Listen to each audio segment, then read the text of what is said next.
আবার অটোতে উঠলাম। যাবার পথে আর একটা ভিউ পয়েন্ট দেখা বাকি।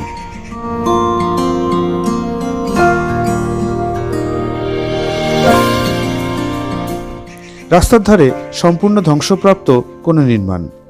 পূর্বে সৈন্যদের থাকার জায়গা ছিল এখানে। মাউন্ট হ্যারিয়েট অনেক উঁচু হওয়ায় পোর্ট ব্লেয়ারকে সুরক্ষিত রাখার জন্য ব্রিটিশরা এগুলোকে তৈরি করেছিল।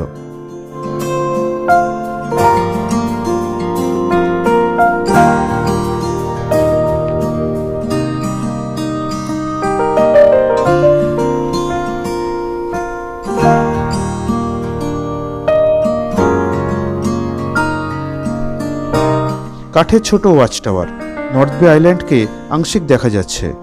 চারদিক সবুজ জঙ্গলে ভরা।